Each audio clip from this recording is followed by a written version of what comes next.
കോഴിക്കോടിനെ സാഹിത്യ നഗരമായി പ്രഖ്യാപിക്കുന്ന പരിപാടിയിൽ മുഖ്യമന്ത്രി പങ്കെടുക്കാത്തതിനെ ചൊല്ലി വിവാദം.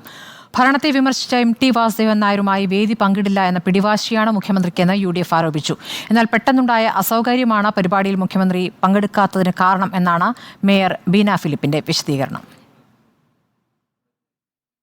യുനെസ്കോ പ്രഖ്യാപിച്ച സാഹിത്യ നഗര പദവിക്ക് കോഴിക്കോട് അർഹത നേടിയിട്ട് മാസങ്ങൾ പിന്നിട്ടു.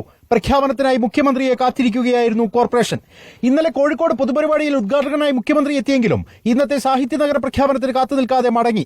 ഇതോടെയാണ് കോർപ്പറേഷനിലെ പ്രതിപക്ഷം ആരോപണം കടുപ്പിച്ചത്. KLF-ൽ M.T. വാസുദേവൻ നായർ മുഖ്യമന്ത്രിക്കെതിരെ വളരെ രൂക്ഷമായ രീതിയിൽ സംസാരിച്ചിരുന്നു. അദ്ദേഹത്തോടുള്ള വൈരാഗ്യം എന്തോ മനസ്സിൽ വെച്ചുകൊണ്ട് അദ്ദേഹം പങ്കെടുക്കുന്ന ഒരു പരിപാടിയിൽ സ്വയം സന്നിധാനമാവാൻ സാധിക്കില്ല എന്നുള്ള ഒരു ചെറിയൊരു കാര്യം കൊണ്ടാണോ ഈ പരിപാടിയിൽ നിന്ന് മാറി നിൽക്കുന്നതെന്നാണ് ഞാൻ മനസ്സിലാക്കുന്നത്. ലോഗോ പ്രകാശനത്തിനൊപ്പം കോർപ്പറേഷന്റെ വജ്രജൂബിലി സമ്മാനദാന സമർപ്പണം നടത്താനും നിശ്ചയിച്ചത് മുഖ്യമന്ത്രിയായിരുന്നു.